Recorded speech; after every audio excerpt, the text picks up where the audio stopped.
Hey everyone, Dev with Crime Hive, and I want to talk about in this true crime video the added layer from Morgan Gentile. This is an employee, former employee of Barry Morphew, and we've learned from Lauren Scharf from her interview with Morgan. We've learned some interesting things, and again, she's done an excellent job here. And I'll just pull up the article here. So again, Fox 21 News.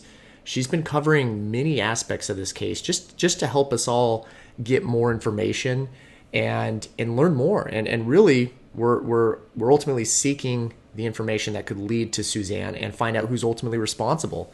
Now, again, you'll never hear me say, hey, Barry is guilty or Barry is innocent. I'm just going off the information that we have. Obviously, there's a group of people that are saying, hey, he absolutely did it. Here's why. Everybody has their thoughts on this, their perspective of it. And then some, obviously believe he's innocent. So again, we're just going to cover this new information here with Morgan Gentile. And it is really interesting, and it just leads to more questions. So a couple of things here in this article. It looks like this was just posted September 10th, not too long ago, just days ago, really. And I know a lot of us may have already seen this article, but there's some interesting aspects to it. So, at the beginning of it, she goes into to talking about, the lack of updates from the sheriff's office, and the sheriff's office have responded, and they continue to say that they just can't give the public information because it's going to risk the integrity of the investigation, is basically what they're saying, which I understand that side completely. And that's just the way it is. But that does also tell me that they have something to go off of. They are working a case. There is something behind the scenes that is moving forward, and they're just not ready to give that information to us right now. So as we go through the article here, a couple things here with Morgan Gentile that she talks about, and the most important aspects are the days before, so leading up to Mother's Day and right after Mother's Day, the behavior of Barry Morphew. And from her perspective, this is really her perspective. Again, don't know if any of it's accurate. Don't know if it is accurate. It's just another layer, another perspective that we're going to talk about. Before I do, again, this is Dev with Crime Hive. If you like these kind of true crime videos, just be sure to hit the subscribe button. If you do that, hit the bell to all so that you can receive all updates to this video and also other videos that I'm covering these other cases here. So again, a couple things here with this case. I want to start with what she said first and foremost here. She was hired by Barry Morphew, right? She has went on the air or, live information saying that she has not had an affair. She wanted to put that out in record. No affair. But she did indicate that Barry had acted strange during the time Suzanne went missing, and that he was acting stressed and weird, in her words. So we're going to talk about first Saturday, May 9th, okay? Really important here. She was apparently going to work on a riverside area near Salida with Barry, okay? She was in the mindset of working this entire job the whole day, and she was dismissed from that job at about 11 a.m., so much earlier than she anticipated. Barry was making statements saying that, he had to make the wife happy, had to go biking or hiking, something of that nature. And then she went on to say in the article that she had heard that Barry was seen in town all day, or he was shopping by himself, perhaps. I don't know the details on that. Again, law enforcement does, and I imagine they obviously know this by now. Was he out in town? What kind of cameras were there? What was he doing? What was he shopping for? What was happening during this time frame? So again, a lot of unanswered questions. We're coming from this outside experience. We just don't have the info that law enforcement does. But she then transitions into Mother's Day, which is a very important day, obviously, for this investigation. Still don't know if Suzanne was officially, she was last seen on Saturday. People last spoke to her on Saturday. We don't really know if she went missing on Sunday on Mother's Day. It could have been May 9th. A lot of speculation on that, obviously, with that. So she goes on to talking about a couple things here. The allegations. This is one thing I really wanted to cover. You've got a girlfriend. Everybody's saying that Barry must have a girlfriend. The affairs, that type of information. And of course, Morgan goes on the record to say, I'm not the other woman. And it's interesting to hear that. It, to me, and I don't know what it suggests to you, but it almost says, okay, maybe there is another woman, or who is this other woman? Does she know about another woman?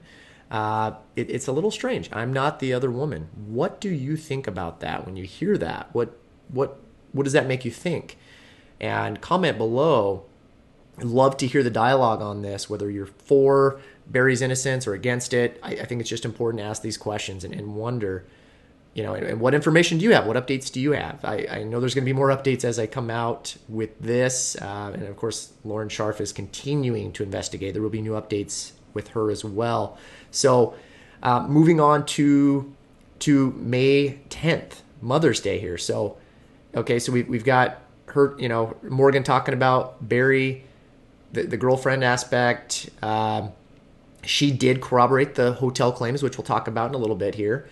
Now, here's the deal with the 10th here. Okay, so Barry calls her up. She's talking about how Barry calls her up for a job in Broomfield, right? We know about this job in Broomfield now, where they stayed at the Holiday Inn, and this was a last minute decision. Apparently, they talked about this at the end of April. They talked about doing it in May. Barry apparently just calls her up, calls Morgan up. Sounds frantic, not like himself, according to Morgan. And she said that she thought after that phone conversation that Barry must have had the worst night of his life. Now, again, hindsight 2020, that's just from her perspective. Don't know what she's thinking, but this is according to her. Now, she does end up meeting with Jeff Puckett, right? We know Jeff Puckett was first to come forward about this job in Broomfield and about the chlorine smell and all that. So now we get another perspective from another former employee of Barry, and we'll talk about what she says about the chlorine and that as well. So you got Jeff here, of course, comes forward. Now a second one, Morgan. There's actually a third one involved that I learned about from this article, which I'll talk about as well throughout this here. So going back to the article, though, okay, this is the beach site in Salida. Now, investigators did search this site. Okay, this was Barry had worked on this May 9th, right? So May 10th, Mother's Day, new site in Broomfield that there's supposed to be another job, right? Another landscaping job there. So this is what Morgan says about that. She says she meets with Jeff Puckett, and by evening time, is what she's saying, is Barry had been hard at work at the job site. Okay, so Barry had been there all day apparently in Broomfield. This is on Mother's Day, right? And he was apparently getting the job site ready for them. Okay, and according to Morgan, Barry called around 6:10 p.m. So he's there. They're not in Broomfield at this time. Barry calls, says that he has a family emergency and he needed to leave. Okay, the truck was emptied of tools for them. Okay, that was some more information that she had said. There were instructions for Morgan and Jeff Puckett to wait at the Holiday Inn. So this is where Jeff ends up taking over Barry's room. So Barry apparently has this room at the Holiday Inn, and we learn that about this chlorine smell. Now, this is what she says about it. This is what Morgan says. This is coming from her. She says that she's staying in the Holiday Inn as well. She apparently goes into Barry's room as well at some point. This is the room that Jeff took over. So she says that we opened up the door and the chlorine hit you. And she says that her eyes started watering and burning. She says the towels are super wet on the floor. Again, this is coming from her. Don't know. I wish I could see the room. I mean, are we talking about just damp towels for, after a shower? Or are we talking about they're just soaked and the towels themselves smell of chlorine, which is, essentially bleach? What is going on in this room, but the smell and the eyes watering, burning, many people are saying, I always smell chlorine when I go to a hotel. You always have the swimming pool, that smell is going to linger. But to the extent that she talks about this, where eyes watering and burning, it just makes you wonder, makes you question, what is going on in there? Of course, Barry absolutely said, hey, I never went to the pool, never used chlorine, never got chlorine. Thought that maybe the hotel employees were using chlorine to clean up. Lauren Scharf verifies that chlorine was not used to clean up the area.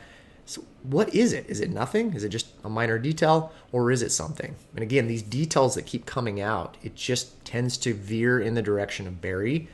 Love to hear other theories out there, though, if there's any idea as to other suspects, other people of interest.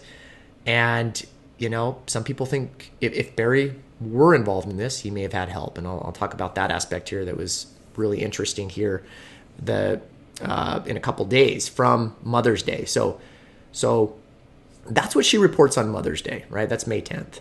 And then she goes on to, so we go on to Monday, May 11th. All right, this is the day after Mother's Day. And apparently Puckett and Morgan, so Jeff and Morgan are waiting at the hotel. Barry apparently calls them at about 8 a.m. Says that his wife may have gotten attacked, or there's a mountain lion that had got her, and he told them that they were going up the mountain to find his wife, right? So that's what they're learning. They're still on this job site in Broomfield, wondering what the heck to do. They never did go out to the job site. I'm really curious about this site. I'm wondering.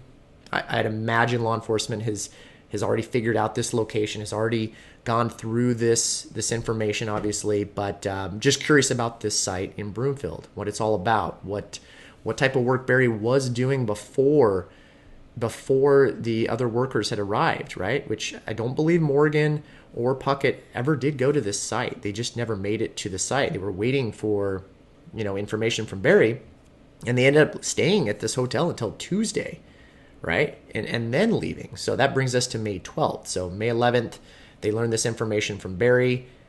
They wait another night, apparently. So May 12th, Tuesday, this is when they pack up and they decide to drive back to Salida, right? This is Jeff and Morgan. Morgan apparently had picked up Jeff from the Salida area or to go, or wherever Jeff was. They drove to Broomfield, wherever he was picked up. And so they go back into town. Now, this is really strange information here. And that's why it's important to make this video here, because this is just very interesting information to hear.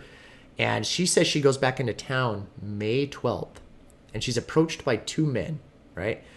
Both of whom she told were linked to Morphew. She has told Fox, telling Lauren Sharf this, that these two men, unidentified men, don't know who they are, they were linked to Barry Morphew apparently, and they told her, hey, we'd like to give you your paycheck, but we don't want it to look like hush-hush money. You have rights, but you don't have to give CBI, which is the Colorado Bureau of Investigation, working this case. It's kind of like the FBI for Colorado, right? CBI, you don't have to give them your phone, okay? Morgan says she ignores the men, and she spoke to CBI 5 times and handed over her phone. She says, I know my rights, and I don't have to hide, or I don't have anything to hide. She then says she was fired by Barry. Okay, she believes that she was fired because I gave up my phone. I wasn't staying quiet and I wasn't complying with CBI, she said. I feel like I was innocent, or I feel like if he was innocent, he would have talked to me. I worked with him every day for a long time. That's her perspective, right? That is coming from her. Now, Barry, and this is what's so interesting about Lauren Sharf covering this, is she's getting Barry's perspective as well.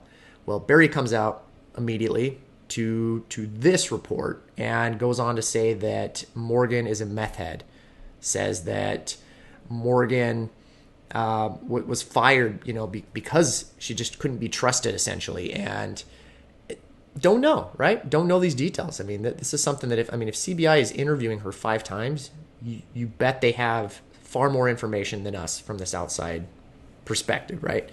Speculation, a lot of speculation. I absolutely prefer to go off facts. Wish I had these documents. Wish I could dig into the interview documents, surveillance. Believe me, this would give us a lot more information we could really go off of. But again, this is the information we have coming from this investigation. What are your thoughts on this, though? I mean, do you think this is just some made-up story with these men approaching her? The phone issue, that's big. I mean, if that were true, that is big information. You can't really ignore that. Even if it's not true, it's still documented, right? You gotta document all this stuff. So curious about what your thoughts are on that. Again, fantastic job with Lauren Scharf here. Again, the information that I got was gathered from this article. So if you go to that Fox 21 News article, it's going to give you this information. I just kind of dissected it in my own way. The last thing I want to point out, though, is there is a third employee, Cassidy Cordova. All right. I'm not going to get her involved other than what was mentioned in this article. I'm not going to try to pull up pictures of her or anything like that. She basically didn't want to, she declined all interviews, and she did apparently send a text message, and you guys can take this as you want. She says, the rumors are so blasphemous that it's laughable at this point. Like, you really believe all this stuff that people are saying? Like, it's absolutely ridiculous. Let my silence be taken the wrong way then. Well, anyone that should know better than to believe something that someone else said about someone else. There might be a reason I don't want to talk publicly. There might not be. I'll leave that for you and whoever else that wants to ponder that thought. Okay, so really interesting. Barry, of course, continues to say he's 100% innocent. Don't know, right? Don't know. Information just just continues to kind of lead to him, or these stories, these other parties that are getting involved now tend to lead to Barry. Don't know. Are they looking for attention in this story? Do they have information? Do they have things they're trying to get this off their shoulders? They want to release this information. They want people to know. Don't know. What are your thoughts? Again, this is Dev with Crime Hive, and I'll be back with another video, and we'll talk about more of this case and other cases that I'm currently covering as well. If you have any questions, you can also message me through the chat, and I can give you the other platforms I'm on, like Instagram, Facebook, give you my email, and we can chat as well. All right? You all take care. Thanks.